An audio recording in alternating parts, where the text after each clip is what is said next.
Bien, esto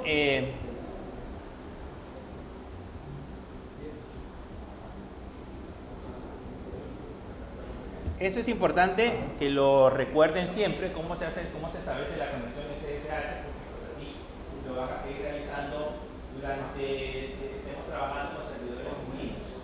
¿Okay? Lógicamente no vamos a trabajar más adelante directamente desde la terminal, sino que vamos a utilizar un editor de texto avanzado, pero la idea original es que sepamos cómo está configurado el SSH para acceder directamente hacia este protocolo.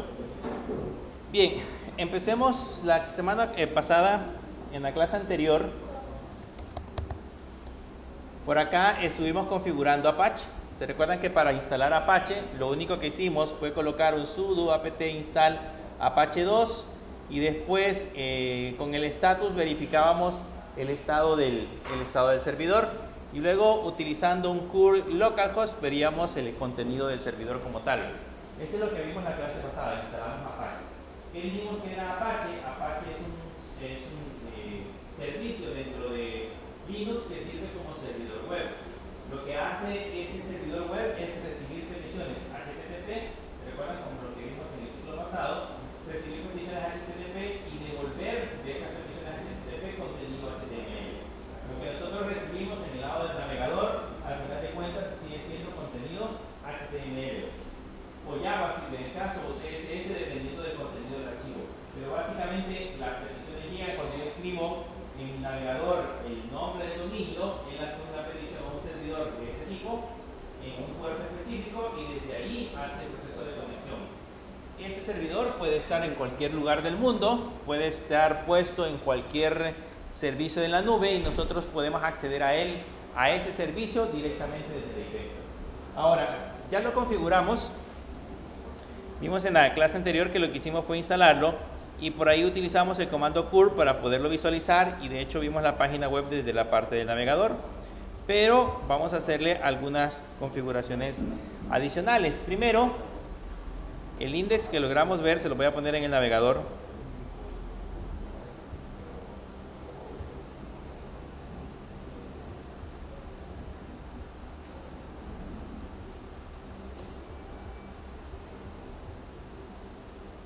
Para ver en el navegador le colocábamos la IP, que era la 192.168.56.8 en mi caso, y eso entraba directamente a la página web. Ese es el contenido de la página que estamos viendo del lado del navegador.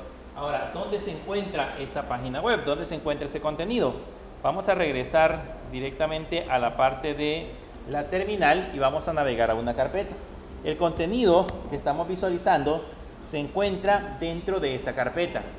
Vean que una de las ventajas que tiene, bueno, no es una ventaja, sino que una de las restricciones que tienen los servidores web es que solamente nos permiten tener acceso a una carpeta específica. En este caso, la carpeta a la que vamos a tener acceso es a todo el contenido de HTML. O sea, Apache lo que va a hacer es mostrarles o devolverles contenido de la carpeta HTML, no les va a devolver contenido de ninguna otra carpeta si nosotros no lo configuramos como tal. Ya está predeterminado, por lo menos en la instalación, que ese es el directorio donde vamos a estar trabajando. Entonces, estando acá, si le damos Enter, por aquí podemos listar los archivos, le ponemos un ls-l y van a notar que aquí se encuentra un archivo index.html. ¿Se recuerdan que en el ciclo pasado hablábamos de que los archivos predeterminados que tienen los servidores web por lo general empiezan con la palabra index y la extensión .html, que es el primer archivo que se manda llamando una carpeta, ¿se acuerdan? Eso lo vimos en el ciclo pasado, pero lo mismo sucede acá ahora. Ese archivo index.html es el que contiene todo lo que nosotros estamos visualizando en el navegador.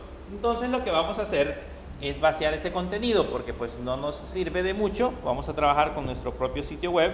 Así que ese contenido que estamos viendo actualmente se lo vamos a quitar y se lo vamos a poner a nuestro archivo index.html. Para vaciarlo, normalmente lo que se hace es que este es de Linux. Lo que se hace es utilizar este comando cat, diagonal dev, diagonal null, y luego el nombre del archivo. Y eso lo que hace es vaciar, en ese caso, el contenido del archivo. Solo que si se dan cuenta, ahí me da un error. ¿Qué dice el error? ¿Por qué se da ese error de permiso delegado? Podría ser una opción, ponerle sudo, pero si no quiero trabajar con root, ¿cuál sería el problema que tenemos ahorita? ¿Por qué me dice permiso? ¿Qué permisos tiene ese archivo? Este index.html, solo de lectura, tiene de lectura y escritura. En la primera fila aparece lectura y escritura. Y tiene permisos de lectura en el segundo bloque, y en el tercer bloque solo tiene permisos de lectura. ¿Quién es el usuario propietario? En ese caso el usuario propietario es root. ¿Y el grupo propietario? Root. Como el usuario propietario y el grupo propietario es root y yo estoy intentando acceder con el usuario católica, por eso es que me genera error. No me permite, en este caso, vaciar el archivo. Entonces, como nosotros vamos a estar trabajando constantemente con esa carpeta, pues lo que vamos a hacer es darle permisos a esa carpeta para el archivo católica, porque es el usuario que nosotros vamos a utilizar para editar el contenido de la carpeta. Entonces, ¿qué tenemos que hacer? ¿Cuál es el comando para cambiar el nombre del propietario de una carpeta?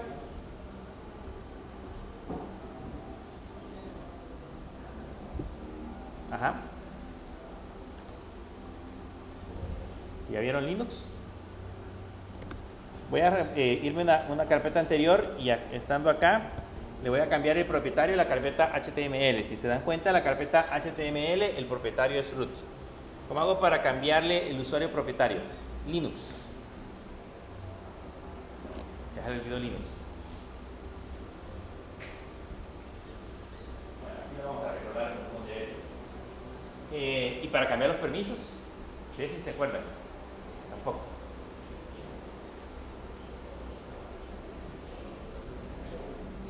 Para cambiar los permisos es el chmod.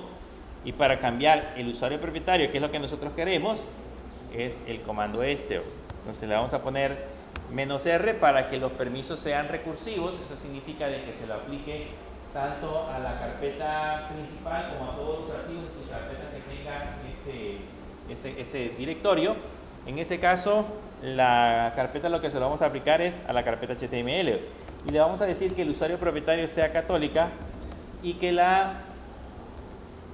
el usuario propietario católica y el grupo propietario también sea católica para la carpeta HTML. Con eso, ¿qué hacemos? Cambiar los permisos. ¿Okay? Estamos diciendo que el usuario propietario, o sea, el usuario que va a tener derechos de cambiar y modificar esa carpeta va a ser el usuario católica. Y todos los usuarios que pertenecen al grupo que se llama católica. Un poco de recordatorio de lo que era en este caso Linux.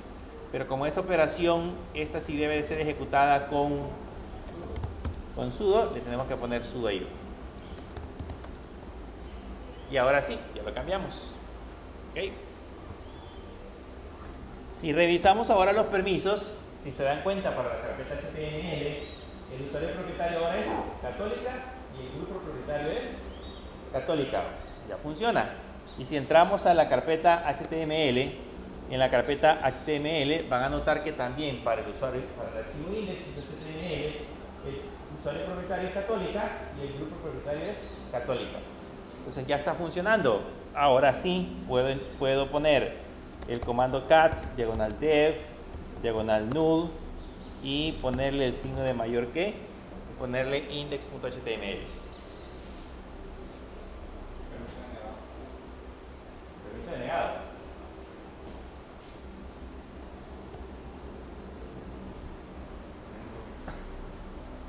Ya reviso si le aplicó los permisos.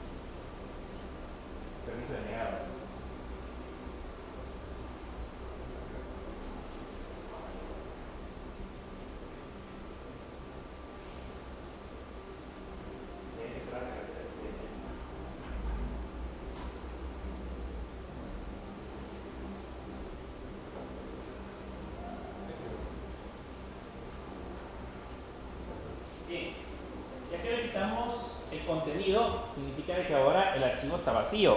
Si se dan cuenta, antes tenía, según este dato, tenía 10.771 bytes. Ese era el tamaño del archivo. Ahora ya solamente tiene 0 bytes. ¿Okay? Ya está vacío. Entonces, como ya está vacío, ya lo puedo modificar. Ya le puedo poner nano index.html, que ese es el editor de texto predeterminado que tiene Ubuntu Server. Y acá ya podemos empezar a editarlo. ¿Qué vamos a poner? ¿Con qué empieza el código HTML? Con la etiqueta. Le tenemos que poner el doc type. Se recuerdan que empieza con un doc type y ahí le especificamos los valores. Pero en este caso vamos a empezar con la etiqueta HTML. Después del HTML, ¿qué sigue? ¿Qué sigue después del HTML? El head. Después del head,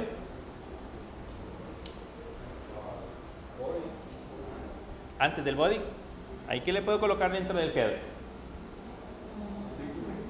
¿El? No, eso vaya dentro del body.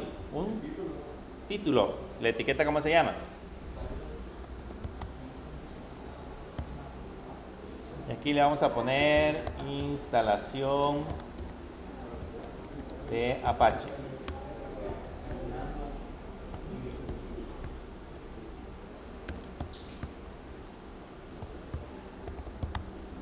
Eso es lo que vimos el ciclo pasado.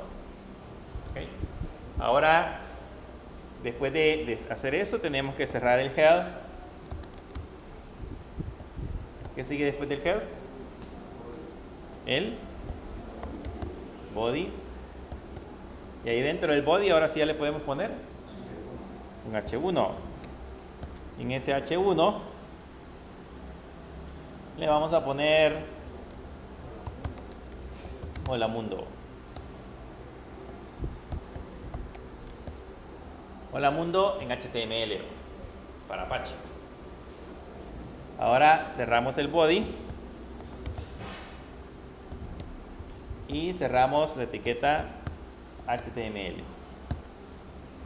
¿Okay? Ese es el contenido del archivo index.html que nosotros estamos personalizando. El contenido que va a tener el archivo que nosotros vamos a colocar en el lado del servidor. ¿Cómo guardamos en Nano? Con Control O.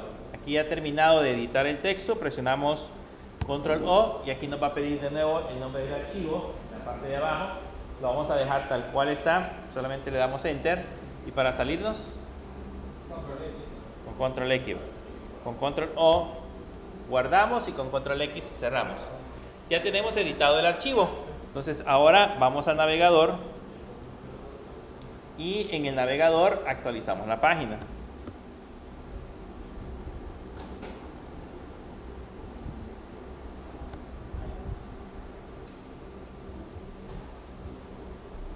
Y ahí aparece Hola Mundo. ¿Okay? Ese Hola Mundo, o sea, todo el contenido que teníamos anteriormente lo eliminamos y ahora ya colocamos el Hola Mundo que nosotros estábamos especificando. Entonces ya de hecho ya funciona, todo lo que nosotros estábamos haciendo ya está listo y funciona sin ningún problema. Ahora, algunos detalles que nos hacen falta con Apache. Pregunto, antes de seguir con la parte de la configuración, ¿qué es un firewall?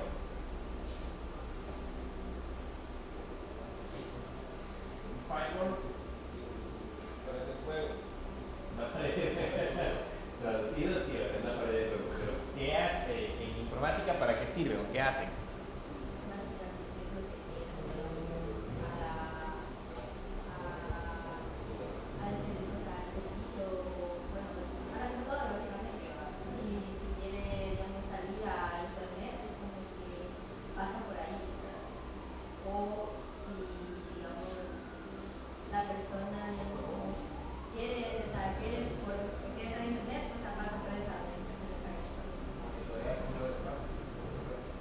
Monitorear el control del tráfico de red, en este caso, como dice su compañera, es un intermediario entre la entrada y salida de internet.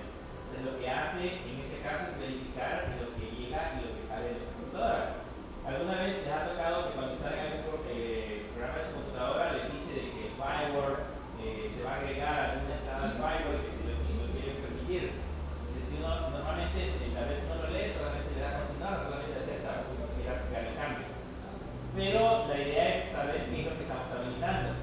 Normalmente, yo les mencioné en la clase el siglo pasado, cuando estamos trabajando con computadoras, las computadoras externamente para comunicarse una aplicación con otra, utiliza cierto protocolo, que es el protocolo TCP/IP, lo hablamos en la clase pasada.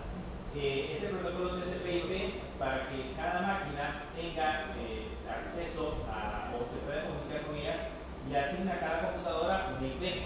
Cada máquina de las que nosotros tenemos tiene asignado un número de identificación único.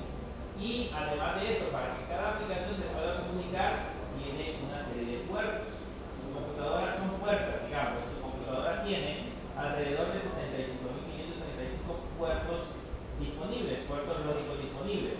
En ese caso, Apache utiliza para comunicaciones, utiliza el puerto 80. ¿Se acuerdan que el siglo pasado estuvimos trabajando con el puerto 3001, por ejemplo? Lo habilitábamos cuando estábamos trabajando con Node.js, o si trabajábamos con React, creo que habilitábamos el puerto 3306 o 33 y algo.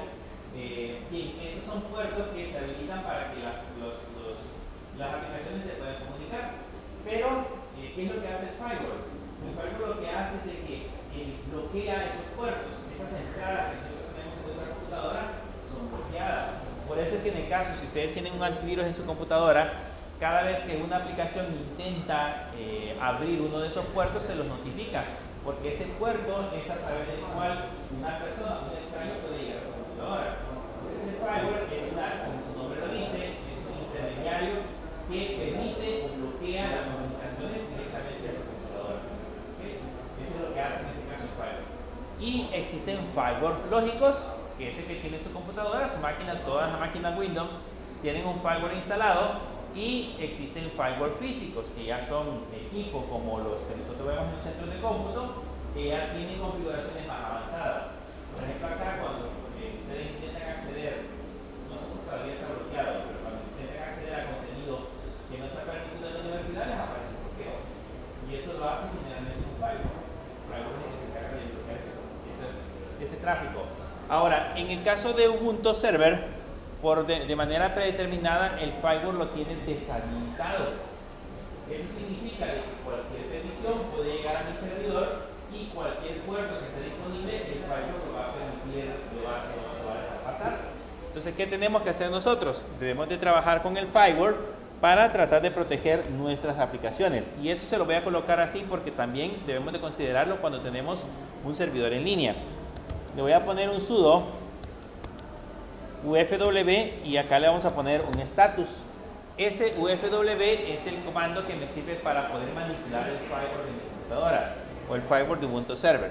Si ahí le damos enter, vean que dice cuál es el estado del firewall. Dice que está inactivo. Como está inactivo, significa que cualquier petición puede llegar directamente a mi servidor. ¿Qué puedo hacer para que en ese caso el firewall empiece a funcionar? Para que empiece a hacer lo que nosotros necesitamos, tenemos que habilitarlo. Para habilitarlo, escribimos el comando sudo ufw y acá le ponemos enable y le damos enter. Solo que cuando lo habilitamos, si se dan cuenta, ahí nos dice el comando puede destruir las conexiones SSH existentes.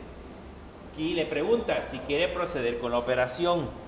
Este proceso es importante y debemos de estar siempre seguros de lo que estamos haciendo, porque si este proceso lo realizamos con un servidor en la nube y bloqueamos el puerto SSH, ya no vamos a tener forma de podernos conectar a nuestra computadora. Ya vamos a tener que llamar al proveedor y vamos a tener que decirle al proveedor, mire, bloqueé mi servidor y ya no puedo entrar al servidor para que se lo pueda habilitar. Así que eso ustedes deben de estar seguros de lo que están haciendo. Ya les voy a explicar más adelante cómo podemos evitar ese problema. Por el momento, como tenemos acceso al servidor físico, o sea, de la máquina virtual puedo llegar y puedo hacer lo que quiera, no tenemos ningún problema. Entonces le vamos a poner yes. Si se dan cuenta, no destruyó la conexión sigue estando activa, pero si yo en ese momento me salgo de la conexión, si digito el comando exit e intento entrar nuevamente, ya no lo voy a poder hacer, ¿okay? Porque el firewall ya se encuentra bloqueado. Ahora, ¿qué es lo que tenemos que hacer? Tenemos que habilitar, ahora sí, todo el tráfico en mi servidor se encuentra bloqueado. Lo que tengo que hacer ahora yo es habilitar por qué puertas o por qué puertos se puede establecer conexiones. En otras palabras, cuáles van a ser los puertos disponibles para que yo pueda utilizar las aplicaciones que vamos a hacer uso de ellas. Una pregunta. Diga. Si yo apago la máquina virtual y trato de ingresar otra vez en la terminal, ya no me permite. Ya no le va a permitir hacer eso. Ahorita, o sea, pero como ustedes tienen acceso a la máquina virtual, sí lo van a poder hacer desde la máquina virtual, pero conectarse desde la terminal ya no lo van a poder hacer. Ese es el detalle. Por eso es de que si lo hacen en la nube, deben de tener cuidado, porque no tienen el servidor físico. Entonces ahí sí, si lo llegan a bloquear, como les digo, pues hay que estar hablando del proveedor. Hay algunos proveedores que son bien burocráticos, le dicen pongo un ticket y le vamos a dar seguimiento. Y si ustedes están urgidos por levantar el servidor, se van a tardar horas. Entonces, ¿qué tenemos que hacer? Después de haber habilitado el servidor, podemos utilizar el comando que se llama sudo ufw applist. Le van a poner sudo ufw applist y le dan enter. Y le va a decir las aplicaciones que están disponibles para poder habilitar el puerto. En este caso, si se dan cuenta, está disponible Apache, Apache Full, Apache Security y OpenSSH. Esos son los elementos o las aplicaciones que puedo habilitar para que puedan empezar a funcionar. Como yo necesito habilitar Apache, se van a dar cuenta que si ahorita yo acá en la página intento cargar la página, vean que se queda cargando. Ya vieron que aquí, aunque ahorita vemos Hola Mundo, pero él está intentando conectarse, porque esa conexión se cerró, el puerto 80 no está disponible. Entonces, ¿cómo puedo hacer para habilitar el puerto 80? Nos vamos a venir hacia esta parte de acá y le vamos a poner sudo ufw allow in y entre comillas le vamos a poner Apache. Entonces, con eso estamos permitiendo conectarnos a Apache. Vean que de Apache hay tres. Está Apache Full y está Apache Security. ¿Cuál voy a habilitar? ¿Cuál de los tres voy a usar? Por el momento vamos a usar nosotros solo el que dice Apache. ¿Cuál es la diferencia entre Apache Full y Apache Security? Si utilizan Apache Full, van a habilitar el puerto 80 y el puerto 443. ¿Se acuerdan del puerto 443 que hablamos en el ciclo pasado? ¿Cuál es el 443? Esto lo deben de tener en la mente. ¿Cuál es el puerto 443? ¿Cuáles son las dos maneras de conectarnos a una página web con los protocolos? HTTPS. El HTTPS. El HTTP es uno y el HTTPS es otro. Entonces el puerto 443 es el puerto HTTPS, que es el puerto seguro. Entonces si yo le pongo Apache nada más, estoy habilitando el único puerto que es el puerto 80. Es el puerto predeterminado que no es el puerto full. Si le pongo Apache Full, estoy habilitando el puerto 80 y el puerto 443. Tendré que instalar un certificado de seguridad para que mi sitio ahora reconozca HTTPS. Y si solamente le pongo Apache Security, solamente voy a habilitar el puerto 443. No vamos a habilitar el puerto 80. Y el OpenSSH no se tiene que habilitar, ¿no? Sí, ya lo vamos a habilitar. Es el OpenSSH, es el puerto 22. En ese caso es el que corresponde a la conexión. Entonces le damos Enter. Y si se dan cuenta dice la regla agregada, adicional a eso vamos a habilitar el OpenSSH. Entonces le voy a poner acá OpenSSH, que sería el otro puerto. Entonces ahí estamos habilitando el puerto 22 y el puerto 80. Le damos Enter y ahí tenemos los dos puertos habilitados. Si ahora yo le escribo sudo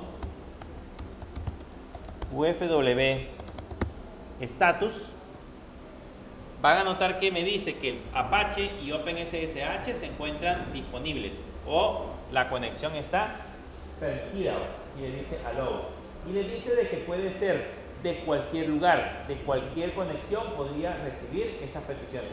Eso significa de que incluso ustedes podrían bloquear el puerto 80 hasta por IPs. ¿Se imaginan que, por ejemplo, el puerto 80 que tienen los bancos estén disponibles para, de los sistemas que utilizan los bancos, estén disponibles para todo el público? Cualquiera podría intentar violar la seguridad que tiene la aplicación bancaria que utilizan las personas que están arriba. Lógicamente, si está disponible o está al público, la banca en línea, pero la aplicación que utiliza la persona que está en la sucursal, esa aplicación está protegida. Solamente se puede acceder de ciertas IPs. Entonces, ahora que ya tenemos abierto el puerto 22 y el puerto específico, si ahora vengo hacia acá y le doy enter, vean que ya me aparece. Ya puedo actualizar la palabra hola mundo, porque ya funciona, ¿okay? El puerto ya está disponible. También puedo estar seguro de que puedo cerrar la conexión, o sea, le puedo digitar exit y puedo intentar volver a entrar y voy a volver a entrar al servidor. ¿Vean? Voy a volver a entrar al servidor porque la conexión ya está disponible.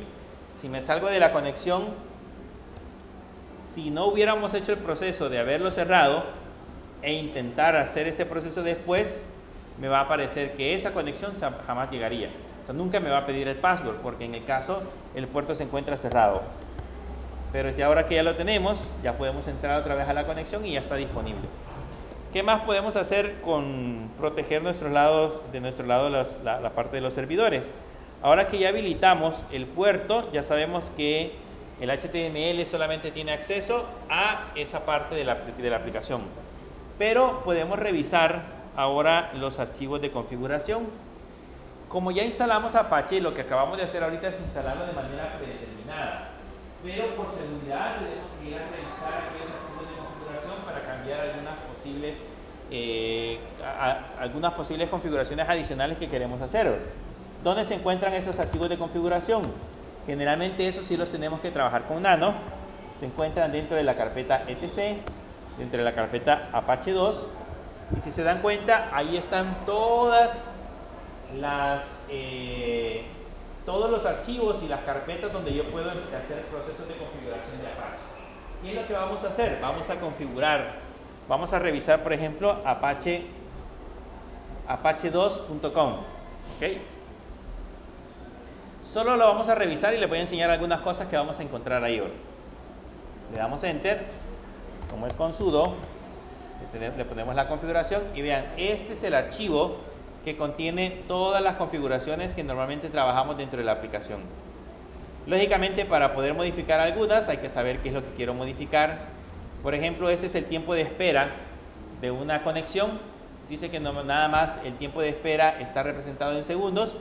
Son 300 milésimas de segundo que espera para que una conexión sea válida. Si en esas 300 milésimas, dentro de esos 300 segundos no responde, ya me marca un error. También van a notar que más abajo, por aquí están los usuarios y los grupos, que lo vamos a utilizar más adelante. Más adelante necesitamos saber cuál es el usuario y cuál es el grupo con el cual nosotros tenemos acceso a la carpeta HTML. Eso nos va a servir cuando ya estemos trabajando con el proceso de subir archivos. Cuando estemos trabajando con el proceso de subir archivos, vamos a necesitar saber cuál es el usuario que utiliza Apache para poder subir archivos, porque a ese le vamos a tener que otorgar permisos. ¿Okay? Ahorita no tiene permisos. Apache en esa carpeta del HTML solo tiene permisos de lectura. Solamente puede ir y traer los archivos, pero nada más. Pero algunas veces vamos a necesitar guardar. Entonces, cuando vayamos a necesitar guardar, a estos dos elementos son los que les vamos a dar permiso. Lo vamos a ver más adelante. ¿Qué más vamos a encontrar? ¿Dónde se encuentran los errores? Este es el archivo de errores que ya lo vamos a examinar más adelante. El archivo de error donde podemos localizar los posibles errores que vamos a encontrarnos. Y quiero que vean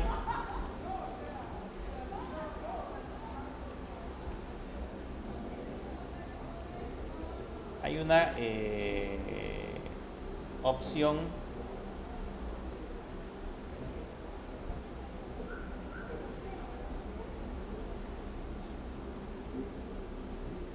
esa descripción es la misma que vimos Sí, pero esta ya es propia del archivo de configuración. Esto sí ya lo tiene el archivo. Aquí sí no lo vayamos a borrar. Porque si borramos algo de aquí, pues probablemente ya no funcione nuestro servidor. Pero acá, por ejemplo, más o menos por acá, se encuentran las carpetas a las que nosotros tenemos permiso de acceso. Normalmente la carpeta a la que le hemos dado permisos es a la carpeta var www. Todo lo que esté dentro de var www es a lo que en este caso Apache puede tener acceso. Pero quiero que revisemos ahora esta carpeta, por ejemplo, este archivo que se llama ports.conf. Voy a dar control X y vamos a ir a revisar ese archivo ports.conf. Y vean, aquí les dice que el puerto que está escuchando es el puerto 80.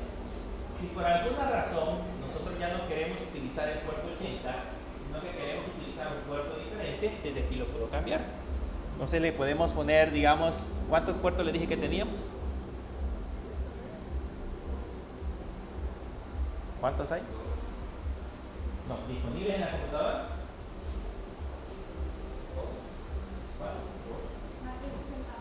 Más de 60. Son más de 61. Son 65.565 puertos. No, puertos, puertos lógicos. Más de 65.535 puertos. Y de esos 65.535 puertos, el puerto 80 por lo general lo estamos utilizando para el servidor web. ¿Okay? Pero cambiémoslo. Digámosle que ahora ya no quiero el puerto 80. Voy a poner el puerto 8080. Puedo escoger cualquier puerto de los 65.535. Puedo escoger cualquiera siempre y cuando no esté siendo utilizado por otra aplicación. Si ya está siendo utilizado por otra aplicación, no puedo poner otro puerto. Pero en este caso vamos a poner el puerto 8080. Lo guardamos con control O. Nos salimos con control X. Y ahora reiniciamos el servicio. Le ponemos sudo systemctl restart Apache 2. Recuérdense que yo puedo cambiar en este caso la configuración, pero si no reiniciamos el servicio no va a funcionar para nada. Tenemos que ir a reiniciar el servicio para que tome los nuevos parámetros. Y ahora sí, si ya no nos dio error, significa de que ya está habilitado. Probemos en el navegador. Voy a probar a ver si ahora este Hola Mundo me aparece como debería de ser. Le doy Enter y vean que dice: no se puede acceder al sitio. ¿Por qué? Porque ya no estoy usando el puerto 80. Estoy usando ahora el puerto 8080. ¿Y cómo vamos a acceder al puerto 8080? Pues le colocamos la IP 2.8080. Eso lo vimos el ciclo pasado, ¿se acuerdan? Y le damos Enter. Y todavía no aparece el mundo. ¿Por qué no aparece el mundo?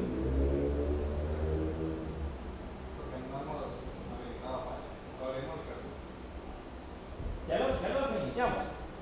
Si probamos, Apache ya está funcionando. En el puerto 80 ya está funcionando. Si yo le pongo curl localhost 2.8080, que ese sería navegar desde la terminal, ya me aparece instalación de Apache, Hola Mundo, o sea que sí está devolviendo algo. Pero aquí, pero en el navegador, no. ¿Qué le faltará? No.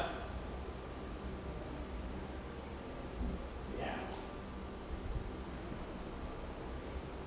Eso le va a pasar cuando estén trabajando con configuraciones de aplicaciones y que tengan un servicio disponible. Ahí se puede pasar horas y horas buscando la configuración dentro del servicio.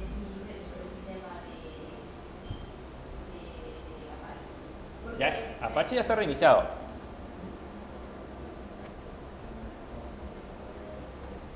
Apache ya lo reinicié. Pero ¿qué es lo que está bloqueando el acceso?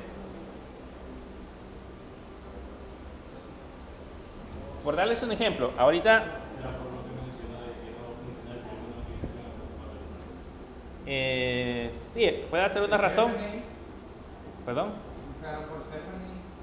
No, les voy a explicar. Voy a regresarlo al puerto 80. Le doy control O, Enter, control X, reiniciamos Apache. Ahora ya no funciona en el puerto 8080, vean, ya me dice que hay error de conexión, pero sí funciona en el puerto 80. Y si regreso hacia el navegador y le quito acá 8080, ya funciona.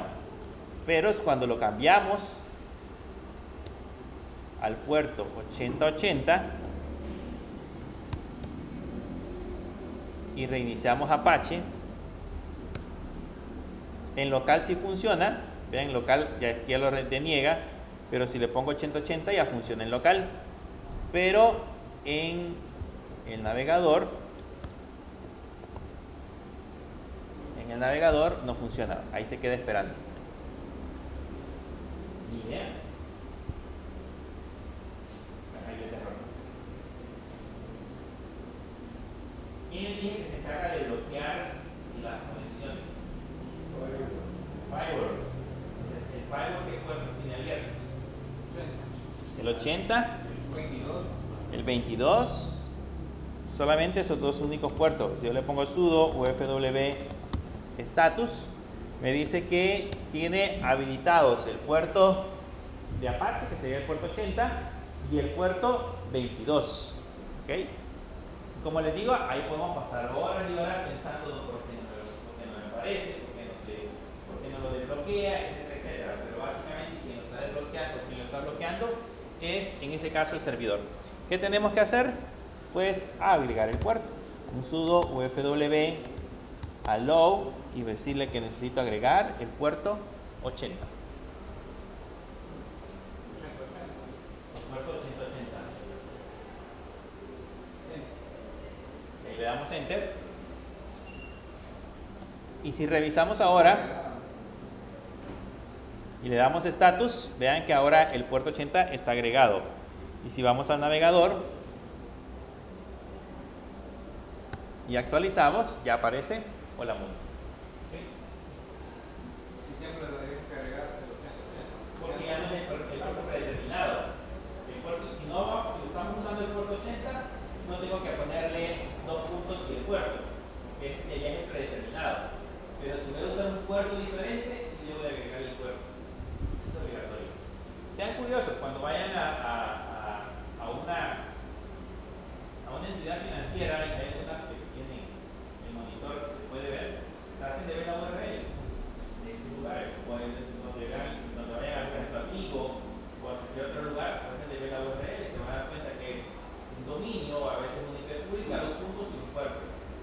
Pero si ustedes copian eso y lo ponen en su celular, no van a poder entrar. Porque está bloqueado, pues solamente se puede tener acceso en las computadoras que están conectadas a una red específica. Entonces eso es lo que hemos hecho acá. Básicamente lo que hacemos es cambiar el puerto predeterminado, que es el puerto 80, por un puerto diferente. ¿Y eso es suficiente para protegerlo? Sí, no. Un hacker puede hacer criminal cibernético puede encontrar el puerto aunque nosotros lo hayamos bloqueado. Lo que no puede un hacker es que si yo bloqueé el puerto y solamente yo bloqueé el puerto para ciertas IPs, él tendría que conectarse desde esas IPs para poderlo desbloquear. Eso no lo puede hacer. Está bloqueado para el tráfico por IPs, generalmente no es más difícil que lo pueda liberar.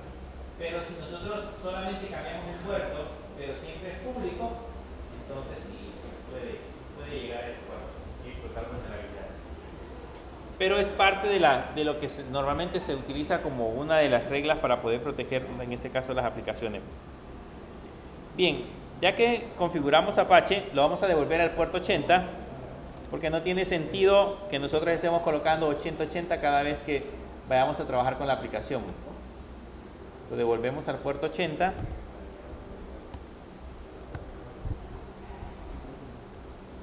Reiniciamos Apache. Y ahí lo tenemos ahora en el puerto 80. Entonces ahora sí regresamos a la parte de la aplicación. Ya regresamos al puerto 80. ¿Ok? Lo vamos a dejar en el puerto 80, puerto predeterminado. Ok, ahora que ya tenemos instalado Apache, ahora vamos a seguir instalando el resto de paquetes. El siguiente paquete que vamos a instalar en este caso sería el de MySQL. ¿Cómo hacemos para instalar MySQL? Solamente le ponemos sudo apt install y aquí le vamos a poner mysql-server. Solamente lo vamos a instalar, ¿okay? No vamos a hacer nada con él. Por el momento solo lo vamos a instalar, MySQL Server. Ahí le damos enter y si todo va bien, el paquete es pequeño en teoría, debería instalarlo súper rápido.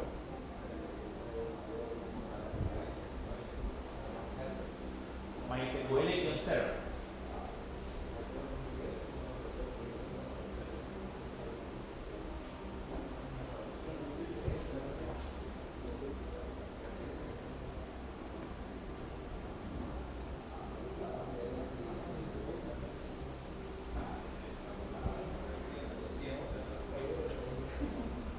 Es rápido que usted esté bien. Rápido.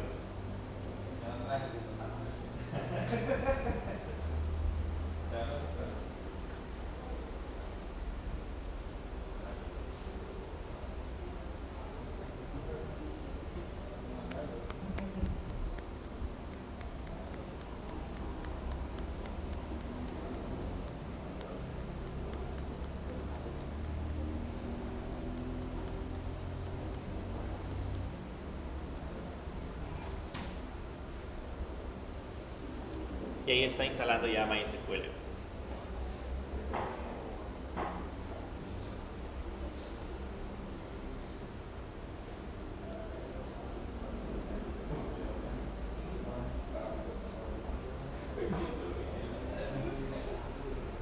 Y ahí está listo.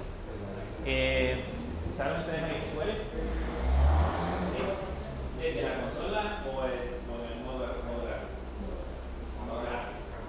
O sea que de la consola no.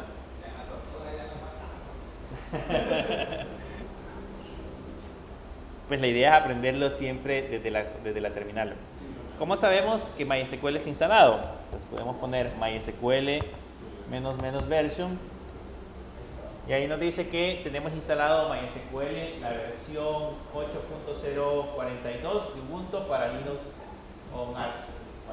Es la versión que es instalada. Esa es la versión que vamos a utilizar.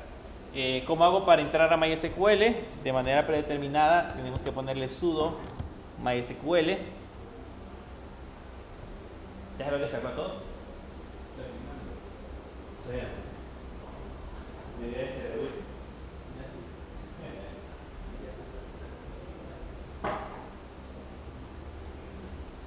Le ponemos sudo MySQL y entramos a MySQL. Ahí ya nos dice Welcome to MySQL Monitor. Los comandos finalizan con punto y coma o diagonal G. Su ID de conexión es el número 8 y la versión es la 8.04, etc. ¿Qué puedo hacer acá? ¿Cómo hago para ver las bases de datos? Show. Pues si se acuerdan de algunos comandos de consola. Lógicamente la vamos a usar más adelante. La idea de la materia no es que aprendamos MySQL. Vamos a instalar un entorno gráfico y vamos a crear tablas, vamos a crear todo directamente desde el entorno gráfico. Ya es de parte de ustedes, debería de ser que quieran aprender MySQL por separado. Pero de aquí, bueno, vamos a crear usuarios, vamos a crear bases de datos, vamos a crear tablas y probablemente les agreguemos algunos índices, pero básicamente no vamos a hacer mayor cosa. Lo demás lo vamos a hacer directamente de la parte del código. Pero bien, ya que tenemos MySQL instalado, digitamos exit y siguiente paso, vamos a instalar ahora PHP. Vean que tenemos que instalar previamente Apache. No significa que PHP no funcione sin Apache, pero funciona solamente en la terminal. Así que para que funcione en la web, debo de tener Apache instalado, debo de tener MySQL porque vamos a utilizar bases de datos y ahora vamos a instalar PHP. ¿Cómo hacemos para instalar PHP? El proceso también es el mismo. Le vamos a poner acá en la terminal sudo apt install y le vamos a decir que vamos a instalar PHP, vamos a instalar lib apache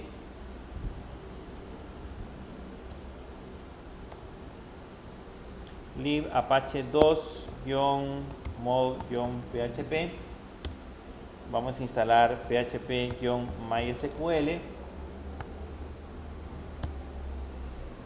que son las librerías para poder manipular MySQL. Hay más librerías que podríamos instalar, pero esas son las librerías básicas. ¿Okay?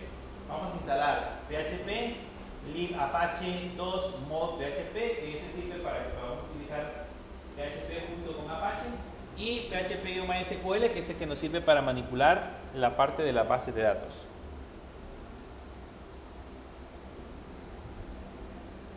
Le damos Enter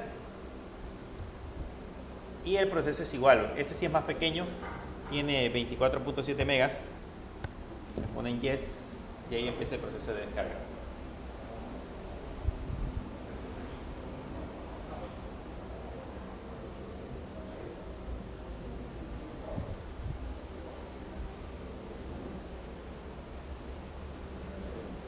Este sí lo instala un poco más rápido y ya terminó.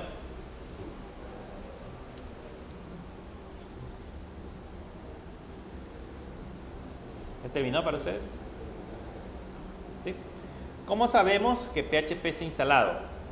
Vamos a hacerlo de dos maneras, ¿ok? Primero, lo vamos a hacer desde la consola. Le vamos a poner php --version. Le ponen php -version y eso le dice la versión de PHP instalada. Vamos a utilizar la 8.36.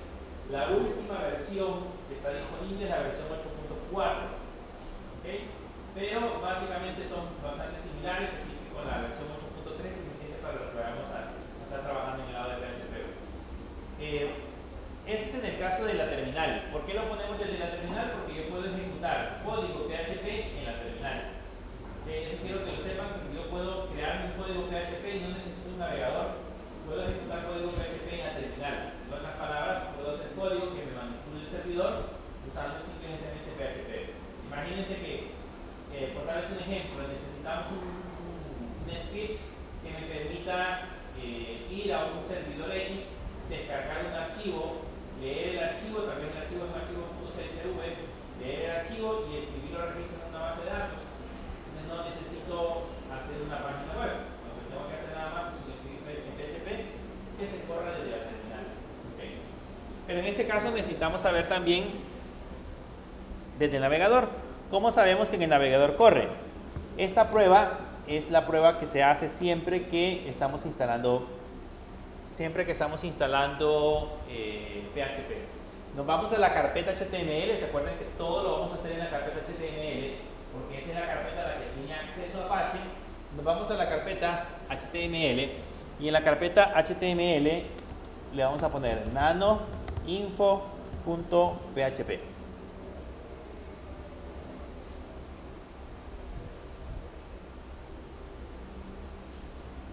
Ahí le ponemos nano-info.php.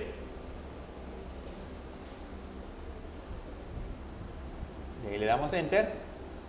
¿Y qué vamos a poner acá? Vamos a poner el siguiente código.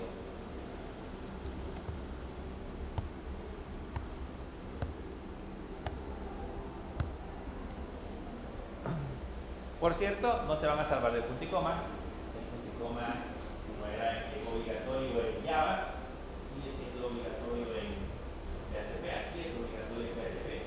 Así que el punto y coma le puede causar error. Para que lo tomen en cuenta. Bien, guardamos con control O y nos vamos ahora al navegador. Y en el navegador le vamos a poner la IP /info.php. Le voy a escribir cómo debería de ir la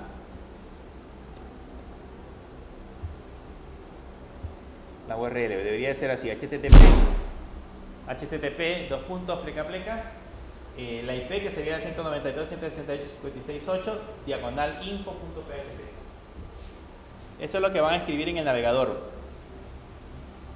Y si en el navegador les aparece esta información, es porque PHP es instalado.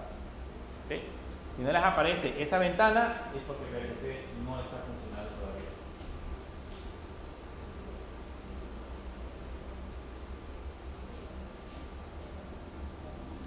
¿Qué versión de PHP tenemos?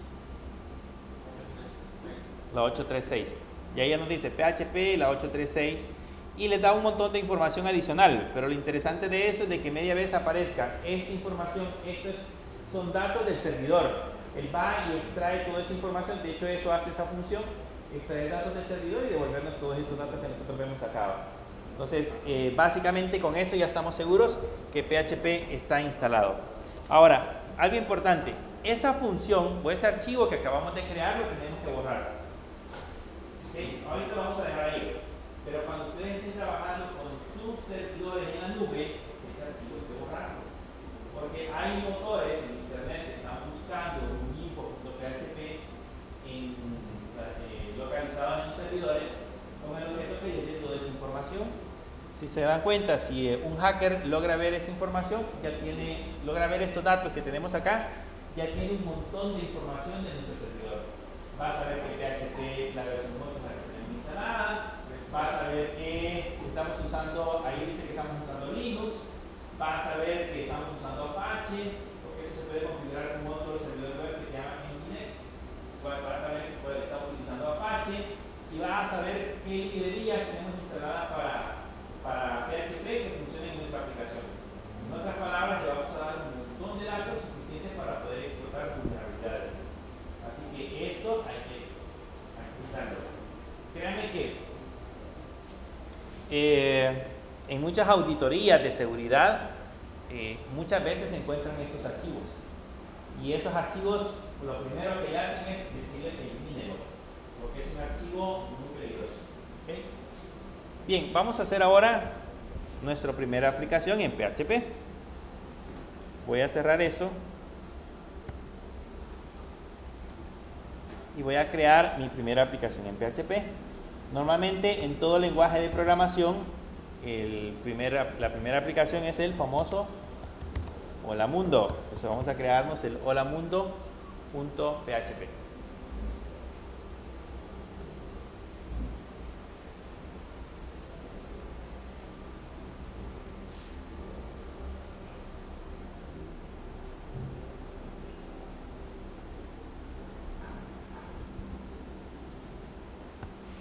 Bien, esto lo vamos a ver a detalle más adelante, pero normalmente todo código PHP empieza con estas etiquetas: el signo de menor que, el signo de pregunta y la palabra PHP. ¿Okay? Cada vez que vayamos a escribir código PHP, vamos a colocar el signo de menor que, el signo de pregunta y la palabra PHP. Esas etiquetas, las vamos a ver en detalle más adelante, pero esas etiquetas le indican el inicio del código PHP. En este caso el compilador le dice: a partir de acá voy a escribir código PHP. Todo lo que esté fuera de esas viñetas lo reconoce como HTML. Pero de lo contrario, le vamos a colocar información ahí. ¿Qué vamos a poner? Pues un hola mundo. ¿Se acuerdan el hola mundo de Java? Era bastante largo. Aquí solamente es echo, hola mundo y el punto y coma al final. Y para cerrar esas viñetas que tenemos arriba, tenemos que colocarle el signo de pregunta y el signo de mayor que. Eso indica el cierre del código PHP. Entonces, todo lo que esté encerrado entre esas dos viñetas, todo eso es código PHP. ¿Se acuerdan que yo les dije en la presentación pasada, cuando estuvimos trabajando con la definición de PHP, que la recepción HTTP llega al servidor, el servidor se lo pasa a PHP, PHP lo ejecuta y me devuelve al final código HTML. Entonces aquí es básicamente lo que estamos haciendo. Quizás para hacerlo mejor, le vamos a poner aquí H1.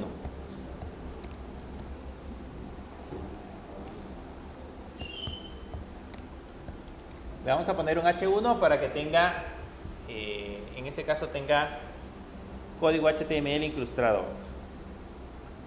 Entonces ahora que ya lo tenemos, lo guardamos con Control O, le damos Enter, nos venimos al navegador y en el navegador vamos a colocar en lugar de info,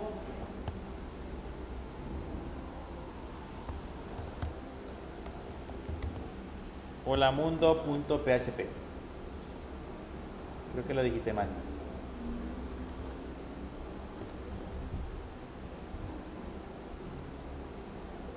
Debería de ser así, ¿verdad?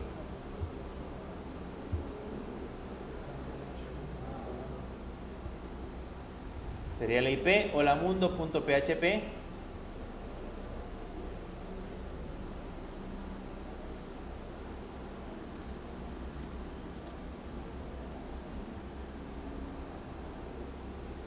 Y ahí está Hola Mundo. Pero Hola Mundo ahora con código, ya no con HTML, sino que ahora con código PHP. Lo que quiero que vean es que si yo le doy clic derecho y le doy aquí a la opción que se llama ver código fuente, van a notar que yo puse la palabra eco. Colocamos este código que serían estas viñetas que tenemos acá, colocamos esto que tenemos aquí. Y si se dan cuenta, en el código fuente no se ve. Sobre el H1, que es en este caso el código que nosotros visitamos. Eso significa de que cuando yo hice la petición, lo que hace el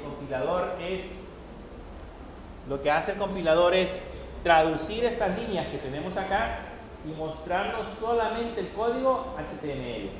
Esa es la regla. Lo que yo voy a recibir en la parte del navegador siempre va a ser código HTML. ¿Okay? Ese es el que vamos a recibir. Hagamos algo un poco más complejo.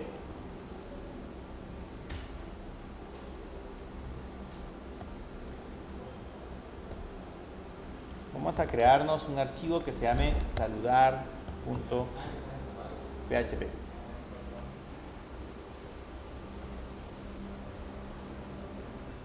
Vamos a crearnos el archivo saludar.php. Vamos a hacer que la aplicación nos salude. Así como lo hicimos en Java, lo hicimos también en la tecnología saludar. Vamos a hacer ahora que nos salude. Aquí, esto es lo que quiero que vayan aprendiendo. Yo puedo incrustar el código HTML. Yo puedo poner HTML. Abajo puedo poner un head, por ejemplo. Le puedo poner un title. Y le puedo poner programa para saludar.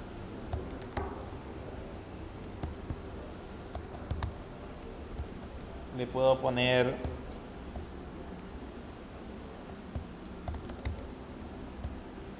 el body y luego puedo abrir código PHP. Y en ese código PHP, por ejemplo, puedo poner la palabra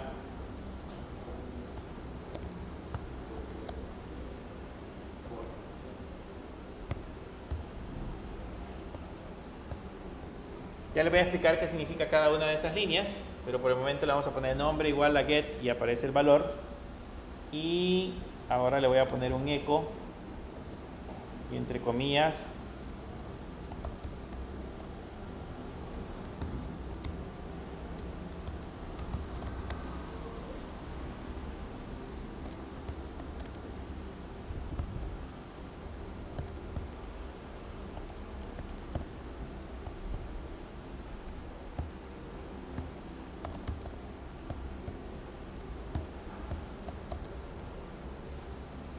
y así va.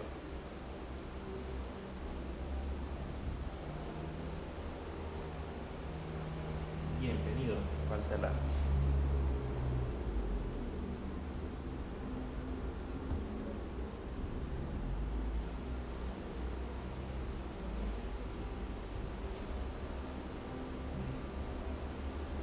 Bien, eso lo que va a hacer es que tiene que llegar un nombre, cualquiera que nosotros hayamos suministrado. Y luego ese nombre nos lo tiene que decir con el texto bienvenido al sistema, Juan, Pedro, lo que nosotros le hayamos colocado. Pero básicamente va a saludar con el nombre que nosotros le suministremos. Tiene que haber una entrada con el nombre de la persona. Eso es lo que va a hacer en ese caso, ese código.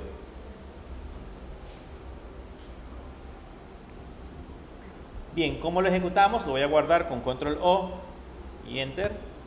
Y nos venimos ahora hacia el navegador y en la parte del navegador, en lugar de Hola Mundo,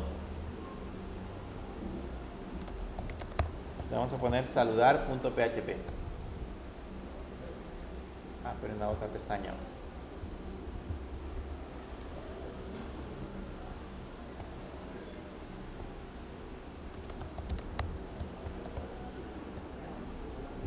Creo que lo dijiste mal.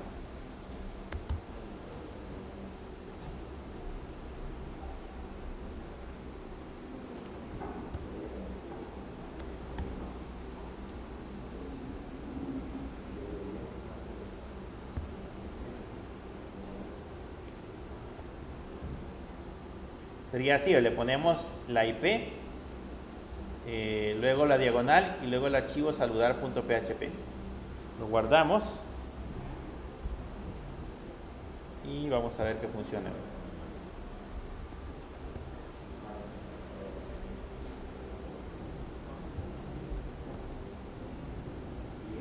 Si se dan cuenta dice bienvenido al sistema, pero no aparece el nombre. ¿Cómo le suministro el nombre?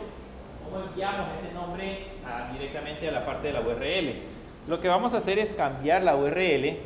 Aquí le vamos a agregar a esta URL, le vamos a agregar el signo de pregunta, luego la letra N, luego le vamos a poner igual y luego le vamos a poner el nombre. ¿Okay? Eso es en la URL. En la URL lo voy a copiar.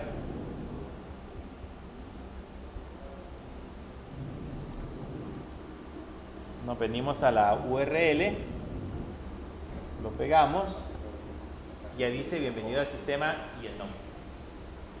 ¿Okay?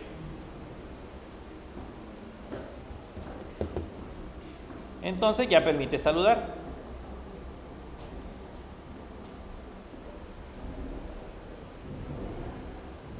Esto lo vamos a ver más a detalle adelante, pero para que tengamos una idea de lo que estamos haciendo. Lo que quiero que noten ahora es que en la parte de acá, donde tenemos el código fuente, vean, solo tengo código HTML. En ninguna parte del código encuentro un nombre igual $-get n, ni todo el proceso adicional que había hecho. Lo único que tengo es código HTML. O sea, al final de cuentas, lo que hace el compilador es ejecutar o convertir todo ese código en HTML y devolvernos HTML en el lado del navegador. En el navegador jamás, a no ser que esté mal configurado, pero jamás voy a recibir código PHP. Siempre vamos a recibir código HTML. ¿Okay? Esa es la idea principal del diseño de la aplicación. Ahora, no sé si se dieron cuenta que el programa daba un error. No le cambie qué.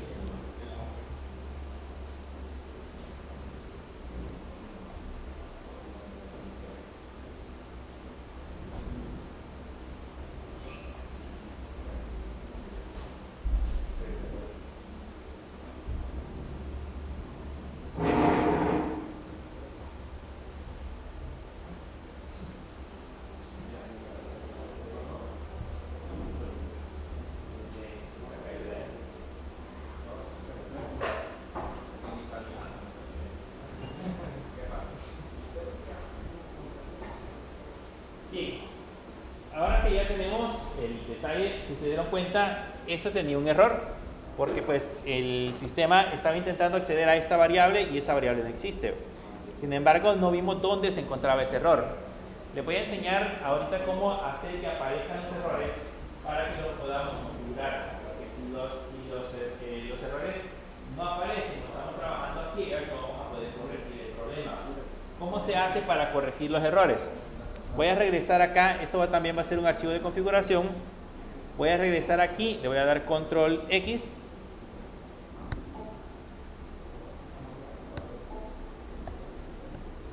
Le vamos a dar control X y estando acá vamos a modificar un archivo que se encuentra dentro de la carpeta etc, dentro de la carpeta PHP, dentro de la carpeta 8.3 y el archivo dentro de la carpeta Apache 2 y el archivo se llama php.ini.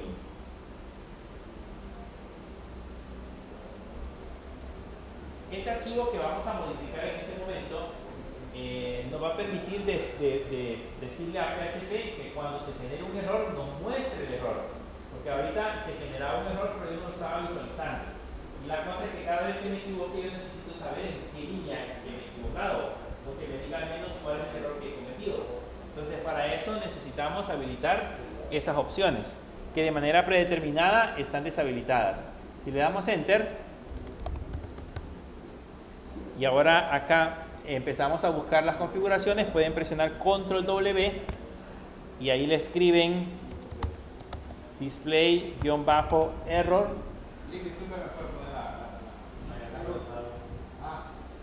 ¿La qué, perdón? ¿Ya la vio? Ah, sí.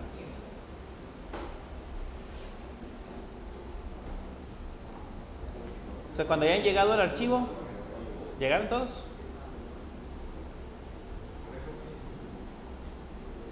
Cuando hayan llegado al archivo, estando acá hay que presionar Control W y escribir display-error en esta parte de acá, en la parte de abajo, ahí van a escribir display-error para poder encontrar la configuración que me permita visualizar los errores. Si ahora le dan Enter, por ahí les aparecen estas opciones. Hay que darle otra vez Control W y otra vez Enter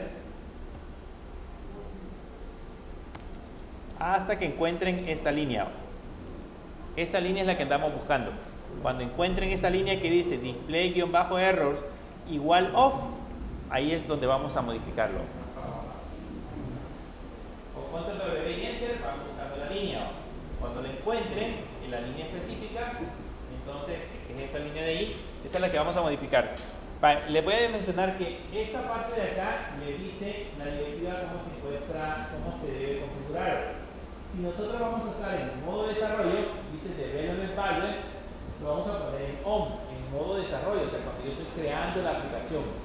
Pero si nos vamos a cambiar a modo producción, o sea, que la página ahora se va a encontrar en internet, entonces debe de estar en modo off. ¿Por qué? Porque si nosotros tenemos la aplicación en producción, no queremos que se estén mostrando los errores que se cometieron. Si por alguna razón la aplicación no funciona, pues que el cliente nos lo notifique. Pero no queremos estarle mostrando errores raros al cliente para cuando está generando la aplicación. Porque nos va a decir la aplicación no sirve. Entonces siempre debe de estar en producción en modo off. Pero en desarrollo la vamos a poner en modo on. Le presionamos Control O y Enter. Y luego Control X. Y de nuevo reiniciamos Apache. Le ponemos sudo systemctl.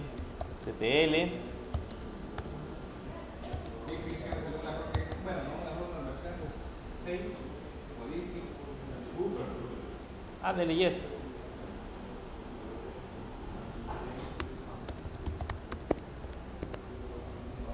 ¿Salió? Ahora le ponen sudo systemctl restart Apache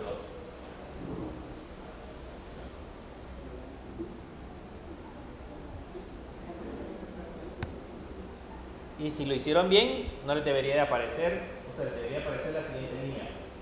Si lo hicieron bien. Ok, ahora que ya están en la siguiente línea, regresemos acá y no mandemos el nombre, solamente mandemos saludar.php, así, ¿verdad? Solamente el archivo. Solamente saludar.php.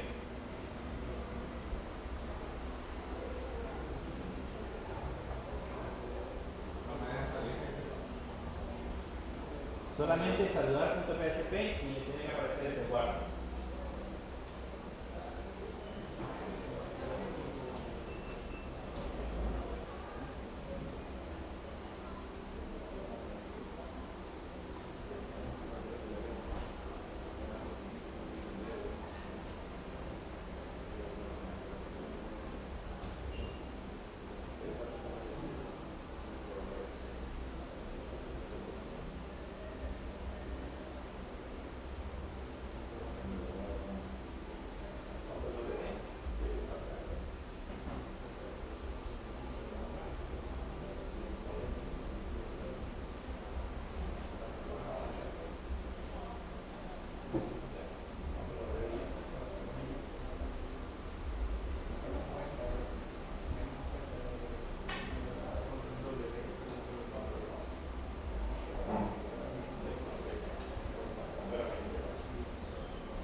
Bien, si se dan cuenta, el error dice dice que tengo un warning, un define array key n en la línea saludar, en el archivo saludar.php en la línea 7. Si vamos a revisar nuestro código, la línea 7 sería 1, 2, 3, 4, 5, 6, 7. Es en esta línea. Entonces ya me está diciendo la línea en la que me está generando el error, que es justamente donde yo debo de corregir. ¿Por qué me lo genera? Porque pues no estoy enviando la variable. Tengo que enviar la variable n igual y el nombre para que funcione. ¿Ok? ¿Preguntas? ¿No?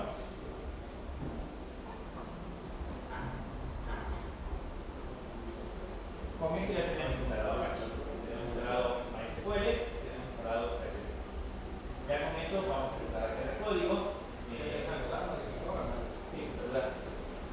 Vamos a empezar a modificar, vamos a empezar a crear código para ver el resto de línea, pero por lo menos el servidor ya está instalado y preparado.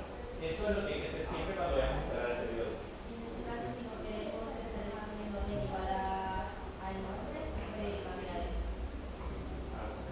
Con el formulario.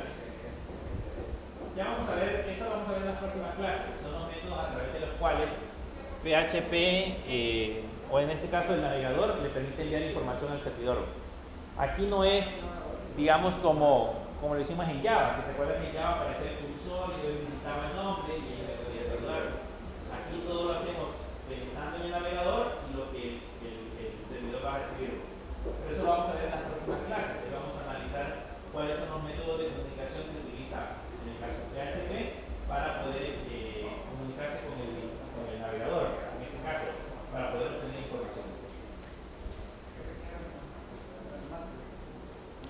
Bien, si no hay preguntas, eso sería todo. Solamente le voy a pasar lista.